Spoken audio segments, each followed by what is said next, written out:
The night started like any other ordinary night. A tired house, dim kitchen light, and a man sitting quietly at the table, staring at unpaid bills spread across the surface. The silence was heavy, the kind that presses down on your chest and makes even breathing feel expensive. He was not rich. He was not powerful. He was just a man trying to hold his life together while it slowly slipped through his fingers. And upstairs, his wife was laughing on a phone call with someone he didn't know. That laugh used to feel like home. Now it felt like distance.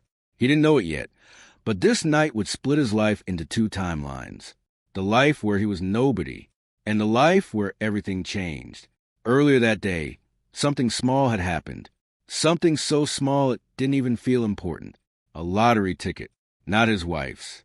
Not his friend's. His. Bought on impulse at a corner store. Almost forgotten inside his wallet. Sandwiched between old receipts and expired cards. He didn't check the numbers. Not yet, because life had taught him not to expect miracles. So he left it there, waiting, like a secret the universe wasn't ready to reveal. But upstairs, his wife was already living in a different story. A story she was about to rewrite in her favor. For months, their marriage had been collapsing quietly. No loud fights, no dramatic breakdowns. Just slow emotional erosion, short answers, cold glances, separate routines, and something worse than anger, indifference. She had started seeing life differently. Or maybe she had started seeing him differently, less like a partner, more like a burden. And that night, she had made a decision that would change everything. The winning numbers were announced at 9:17 p.m. A record-breaking jackpot, $500 million. The kind of money that doesn't just change lives, it replaces them. People across the country screamed at their screens, checking tickets, refreshing websites, praying to numbers they barely understood. But in one house, something different happened. A silence so deep it felt unnatural, because she had checked the ticket. Her ticket, and she had matched every single number. At first, she didn't believe it. She checked again. Then again. Her hands started shaking. Her breath shortened. And then reality hit her like a wave. She was a multimillionaire. No, not a millionaire. A $500 million winner. And in that exact moment, something inside her changed. Not happiness. Not gratitude. Something sharper. Something colder. Calculation. She didn't scream. She didn't run downstairs. She didn't even smile. Instead, she sat on the edge of the bed and whispered one sentence to herself. This changes everything. And it did, but not in the way anyone expected. Downstairs, her husband was still at the table, still unaware, still holding a life that was about to be erased from under him. He heard footsteps. Slow, deliberate. She appeared in the doorway, but she didn't look like his wife anymore. Not the woman he married. Not the woman he used to know. She looked like someone standing at the edge of a new world. And she spoke calmly. Too calmly. We need to talk. He looked up. Tired eyes. Exhausted soul. What is it? A pause. A long one. Then she said the words that shattered everything he thought he understood about his life. I want you out of this house. He blinked. Once. Twice. Like his brain refused to accept the sentence. What? She didn't repeat it. She didn't need to. Instead, she placed a lottery ticket on the table, right in front of him. And that's when everything changed. For a moment, he didn't understand. A piece of paper. Numbers. A barcode. Nothing more. Then she spoke again. I won. Silence. Not the peaceful kind. The kind that drags seconds into hours. His mind tried to catch up. Won what? Her lips curved slightly. Not joy. Not warmth. Something closer to superiority. 500 million. The words didn't feel real. They couldn't. People don't just say things like that. People don't just become that rich in a single sentence. But the ticket was real, and so was her voice. Something strange happened next. Instead of shock or happiness or confusion, he felt something else. A dull pressure in his chest, like a memory trying to surface. Like something forgotten was suddenly remembering him. But before he could speak, she continued. "I'm leaving, and I don't want complications." Then she looked around the house, not with nostalgia, but with ownership evaluation, like she was already dividing it in her mind, what she would keep, what she would discard, and what she would erase. Then she said it again. "Pack your things." He stood up slowly. His chair scraped against the floor, and for the first time in years, he looked directly at her, really looked, and something didn't make sense, because he had seen that ticket before. He had touched it. He had bought it. But the memory was foggy, unstable, buried under exhaustion. She was already walking away when he said, "Wait!" She stopped, not turning around, just listening. And then he asked a question that would twist everything. "Where did you get that ticket?" A pause. Then her answer came, sharp and immediate. "It was mine." But something about her voice didn't match the certainty of her words. And somewhere deep inside him, a memory flickered, small, almost invisible, but real. Earlier that week, a gas station, a tired evening, a conversation, a mistake, a receipt, a handoff, a moment. So ordinary it should never matter. But it did, because the ticket she was holding was not originally hers. And she didn't know it yet. She turned back slightly. "I don't owe you explanations anymore." But he wasn't listening to her. Not anymore. Because something inside his mind had finally clicked into place. The ticket, the numbers, the purchase, the timing. Everything aligned too perfectly. And then, quietly, he said something that made her stop completely. "I think you're wrong." For the first time that night, she looked uncertain, just for a fraction of a second. But enough. Enough for him to see it. Enough for him to feel it. Because the truth was starting to rise, and it was going to destroy both of their versions of reality. And then came the twist neither of them expected. Because the lottery wasn't the only thing tied to that ticket. It was connected to something much bigger. Something legal. Something documented. Something that had already been registered under a name she didn't recognize. His. And that was the moment everything began to collapse. The room didn't feel the same after that sentence. "I think you're wrong." It wasn't loud. It wasn't dramatic. But it carried something heavier than anger. Doubt. For the first time since she had walked downstairs, she felt it. Not fear yet. Just a small crack in certainty. And that crack was enough for him to keep going. He slowly reached into his pocket. Not in a rush. Not trying to impress. Just steady hands, like someone who finally remembered something important. He pulled out his wallet. Old. Worn, bent at the corners. The kind of wallet that had survived too many hard years. He opened it, and there it was. Another ticket. Her eyes narrowed immediately. That's not possible. But he didn't speak yet. He just placed it on the table next to hers. 2 tickets. Same lottery draw. Same date. Same numbers. But something was different. The barcode. She leaned forward slightly. Confusion started replacing arrogance. This is fake. He shook his head slowly. "No." And then he said the words that changed the temperature in the room. "One of them is registered under my name." Silence again. But this time it was different. Not empty. Not heavy. It was searching silence. Like reality itself was trying to decide which version was correct. Her voice dropped. "That's impossible. I bought it." He looked at her for a long moment, and then he said something quieter. "Did you really?" That question hit harder than anything before, because memory is a fragile thing when panic enters it. And now, for the first time, she hesitated, just slightly, just enough. The story started unraveling backwards. He remembered the gas station. He remembered standing in line. He remembered a moment when he had handed over cash. But then something had happened. A distraction, a phone call, a rush, and someone behind him had stepped closer. Too close. A woman, not his wife, a stranger. But the memory had blurred, because life rarely feels important in the moment it happens. It only becomes important later. He spoke again. "I didn't check the ticket when I bought it. I just put it in my wallet." His eyes stayed locked on hers. "And I remember now, I never gave it away." Her breathing changed slightly. Slower, more controlled, but not calm. Controlled panic is still panic. She picked up her ticket again, looked at it differently now, not as a winner, but as evidence. Something was wrong, and she knew it, but she wasn't ready to accept it yet. No, I checked it. I checked it 3 times. Her voice rose slightly.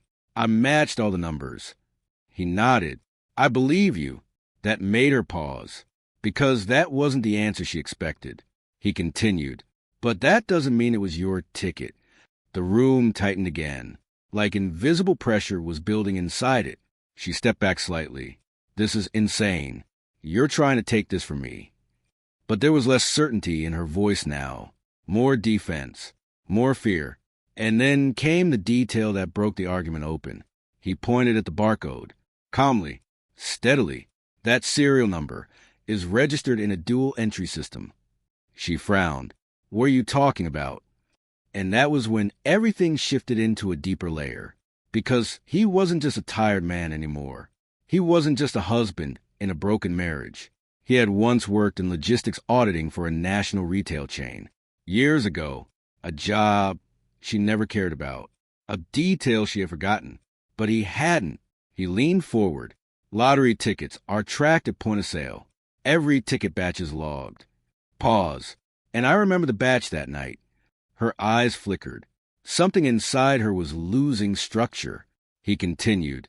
The ticket I bought wasn't just random. Another pause. It was part of a promotional error batch. She blinked. What does that even mean? And then he said it. Slowly. Clearly. The store received duplicate registered tickets due to a system fault. That sentence didn't fully register at first. But when it did, it changed everything. 2 tickets. Same numbers. Same draw. But only one legal owner. And both of them suddenly realized the same terrifying possibility. Neither of them was certain which one was truly valid. She laughed once. Short. Unstable. This is ridiculous. But she didn't sound convinced anymore. He looked at her. Not angry. Not emotional. Just focused. There's one way to confirm it. That line made her freeze. Because confirmation meant exposure. And exposure meant risk. She crossed her arms. What way? He answered. Verification from the Lottery Commission database. The room went quiet again. But now it wasn't silence of confusion. It was silence of consequence. Because whatever that database said would end everything. Her claim, his doubt, their marriage, their future. She stepped toward the table again. Slower this time. Careful, controlled. But something had changed in her posture. The confidence was gone. Now it was survival instinct. She picked up her phone, paused, looked at him. You're lying. He didn't respond. Because now it wasn't about arguments anymore. It was about truth. And then she made the call, hands slightly unsteady, not visible to most people, but visible enough to him. While the phone rang, he noticed something else. Something small. Something she hadn't noticed herself. Her ticket had a slight print misalignment on the barcode edge. A manufacturing inconsistency. Something auditors would catch immediately, and his stomach dropped because he recognized it. That wasn't the ticket from the official batch. The phone was answered. A professional voice. Neutral. Lottery verification department. She spoke quickly. Too quickly. I need to verify a ticket ownership dispute. A pause. Then, please provide serial number. She looked at the ticket again. And for the first time, she hesitated before reading it aloud. And that hesitation was everything. Because deep down, she already knew something was wrong. She just didn't know how wrong yet. And in the silence before the next answer, the truth was already beginning to tilt toward a direction neither of them was ready for. The phone line stayed open. That small pause on the other end of the call felt heavier than anything said so far. Because silence from a system is never empty. It is processing, verifying, cross-checking reality. She finally read the serial number. Slowly, carefully, like each digit now had consequences attached to it. The person on the other end repeated it back. Correct. Then came another pause. Longer this time. Her fingers tightened around the phone. Her husband watched without speaking, not interrupting, not reacting, just observing like someone watching a door slowly unlock itself.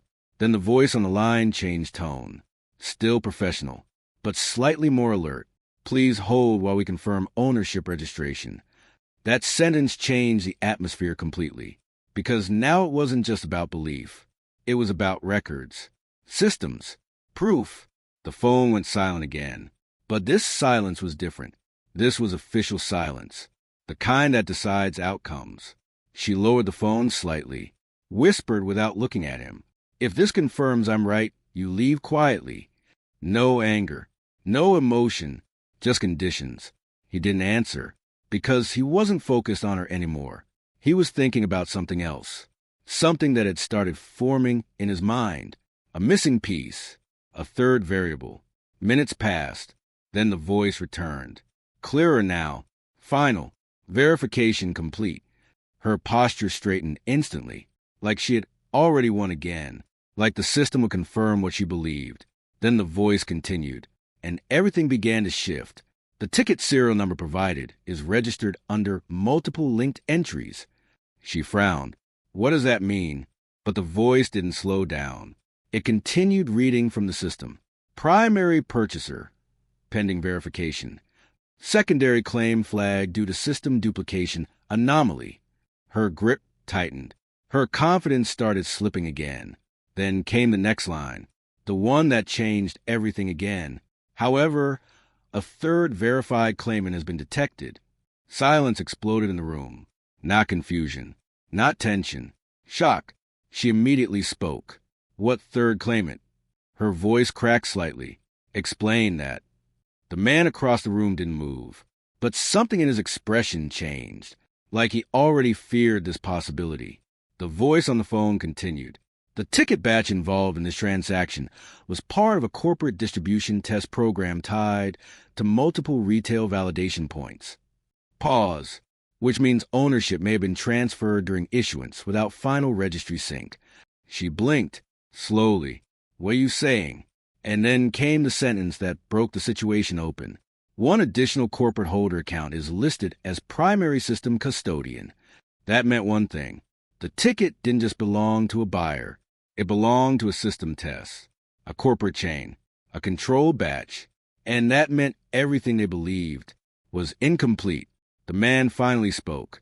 Quietly. I knew it. She turned sharply. What do you mean you knew it? He exhaled slowly, because now the missing memory finally had weight.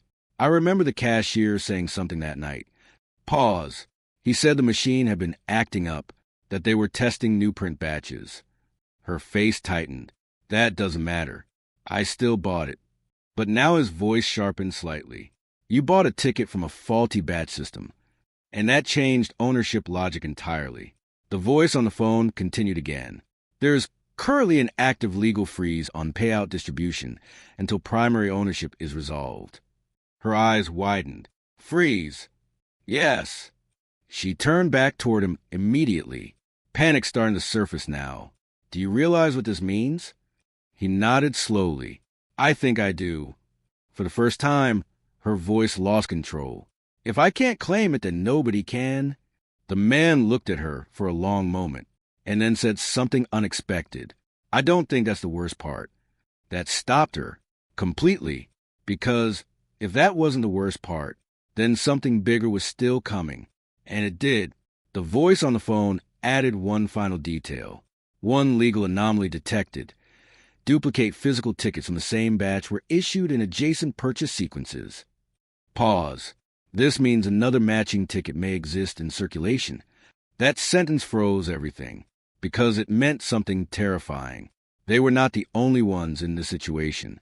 Somewhere else, someone else might also be holding the same winning numbers, the same jackpot, the same claim, and suddenly, the $500 million didn't feel like a prize anymore. It felt like a conflict, a ticking legal war, a triangle of ownership. She slowly lowered the phone. Her hand was shaking now, not from greed, from uncertainty. And then she said something quietly, almost to herself. This isn't a win. He finished the sentence for her. It's a dispute. A long silence followed. because both of them finally understood the truth. The money hadn't changed their lives yet, but it had already destroyed their certainty. And somewhere in the system, a third name was about to surface. A name neither of them expected. A name that would turn the entire situation upside down. The room no longer felt like a home. It felt like a waiting room for something dangerous. Something none of them had prepared for. She stood there, still holding the phone, but not speaking anymore, because the word dispute had changed shape in her mind. It was no longer about winning or losing. It was about survival of a claim. Her husband finally broke the silence. Call them back. She looked at him sharply. Why? He didn't hesitate. Because we need to know who the third claimant is. That sentence shifted everything again, because until now, she believed this was between two people, him and her. But now there was a third, and third variables ruined simple equations. She hesitated, then redialed. The phone connected quickly this time, as if they were already expecting more questions. She spoke immediately. I need details on the third claimant. A pause. Then the voice responded. This information is restricted under ongoing internal investigation. Her frustration rose. This is my money. But the voice remained calm. Ownership has not been finalized. The man stepped closer, not aggressively, just enough to be heard clearly. Asked him about the corporate custodian. She repeated it. There was another pause, longer this time. Then the voice changed tone slightly, more cautious. Request acknowledged. Transferring to compliance supervisor. The line switched. Static for a few seconds. Then a new voice came on. Older, more serious. Who is this? She quickly explained everything. The ticket, the dispute, the dual registration, the system error, the payout freeze. The supervisor listened without interruption, then finally said, This is more complicated than you've been told. Those words immediately tightened the room. The man exhaled slowly, because that sentence usually means one thing. Someone is hiding the full structure of the truth. The supervisor continued. That ticket batch was part of a pilot distribution test involving retail synchronization validation across multiple states. Pause. And it was never supposed to enter public circulation in that form. Her voice sharpened. So what does that mean for us?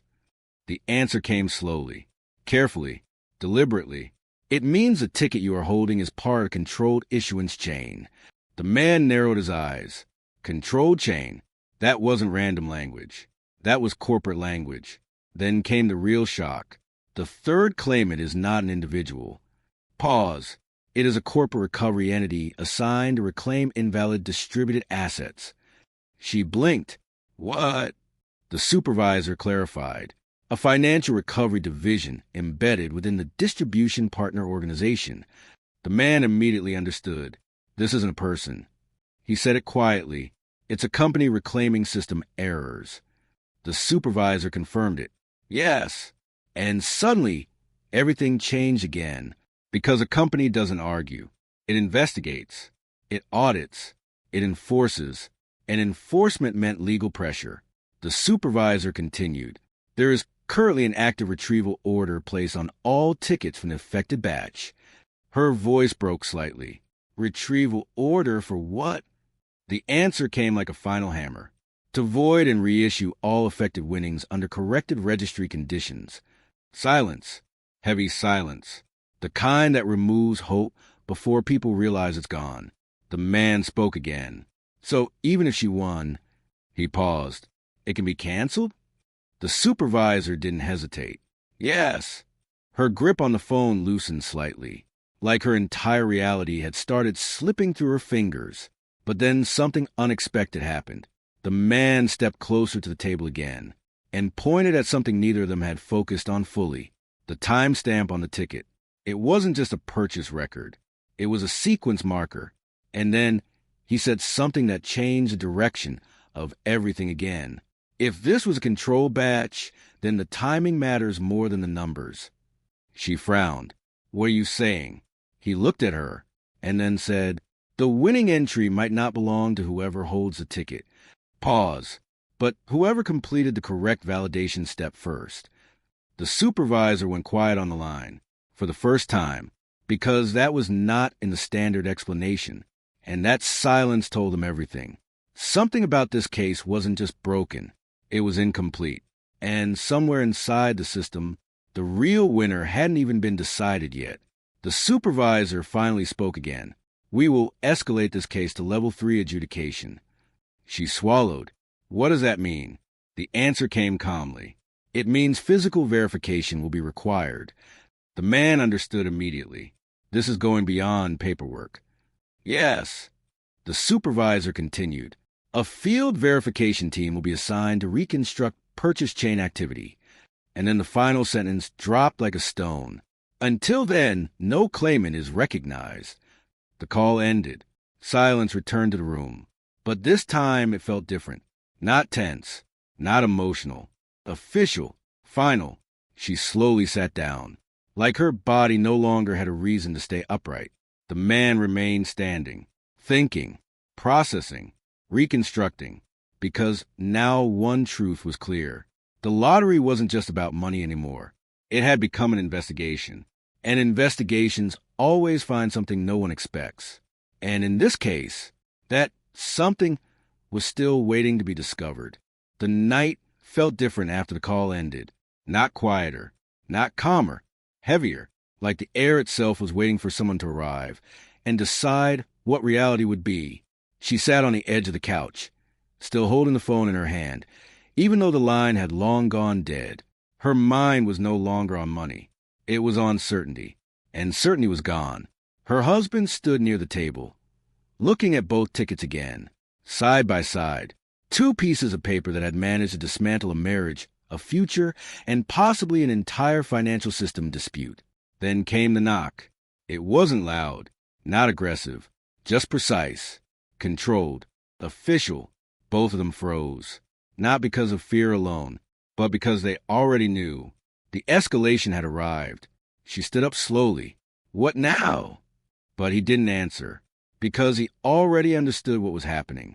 The door opened. Two people entered. Not police, not lawyers, but something worse in situations like this. Corporate verification agents. They carried no weapons, only tablets, files, and authority. The kind that doesn't need force to control a room. The lead agent spoke first. "We are here for ticket validation reconstruction." The woman immediately stepped forward. "I am the winner. I have the ticket." She placed it on the table quickly, almost protectively. The agent didn't react. Just scanned it, then scanned the second ticket, then paused. The silence returned. But now it had observers inside it. The second agent spoke softly. "These two entries are identical batch outputs." The man finally stepped in. "So what does that mean for ownership?" The lead agent looked up, and for the first time, gave a direct answer. "It means neither of you can be confirmed as the final rightful holder yet." Her breath caught. "What do you mean yet?"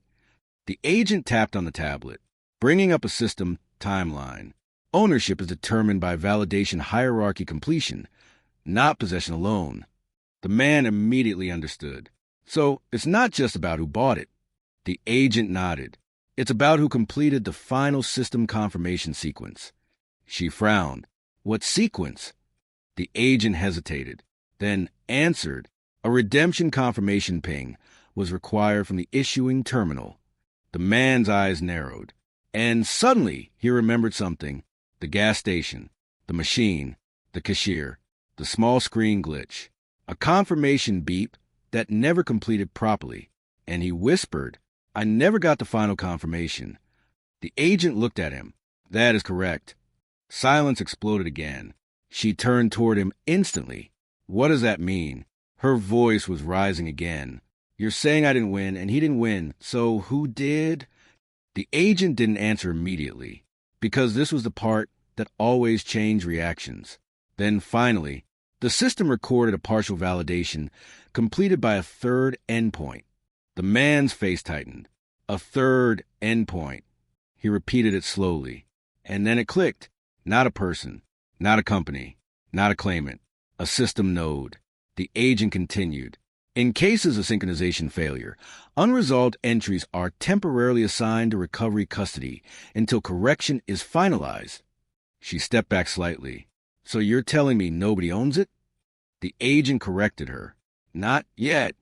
And then came the final twist, the one neither of them saw coming. The lead agent turned the tablet slightly, displaying a name, a system record, a flagged entry, and the man read it first, slowly, unbelieving, because the recovery custody record was not blank. It had already been assigned, and it was assigned to someone neither of them had mentioned, neither of them had suspected, neither of them had even considered. A maintenance technician from the lottery distribution system, the same technician responsible for fixing the faulty batch printer that night, the person who had physically accessed the machine during the validation window. The agent spoke calmly.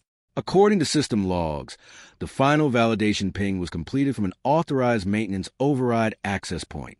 Silence again, but this time it was absolute, because it meant something terrifyingly simple. The winning confirmation had been completed by someone who never bought a ticket at all. She whispered, "So the money," the agent finished the sentence, "is currently under technical custodial ownership review." The man looked at her. She looked at him. But neither of them was angry anymore, because anger requires certainty. And certainty no longer existed in that room. The agent closed the file. "We will now proceed with full audit reconstruction." Then added one final line. "If ownership is validated to a non-purchasing system entry, all public claims will be void." The word hung in the air. Void. Not transferred. Not shared. Not disputed. Erased. The agents left as quietly as they came, and the door closed, leaving behind a house that no longer contained a winner. Only people who had briefly believed they were part of something they could control. She sat down again, slowly, as if the weight of everything finally reached her body. The man placed both tickets on the table, looked at them one last time, and then said quietly, "So, we were never competing with each other." She didn't respond, because the truth had already settled. The lottery hadn't just changed their lives. It had exposed something neither of them expected, that sometimes the biggest win doesn't belong to a person. It belongs to a mistake in the system. And mistakes don't choose winners. They choose corrections. Outside, the night continued as if nothing had happened. Lights, cars, normal lives. But inside that house, two people sat in silence. Not rich, not broken, just reset. And somewhere in the system, a correction request was already being processed.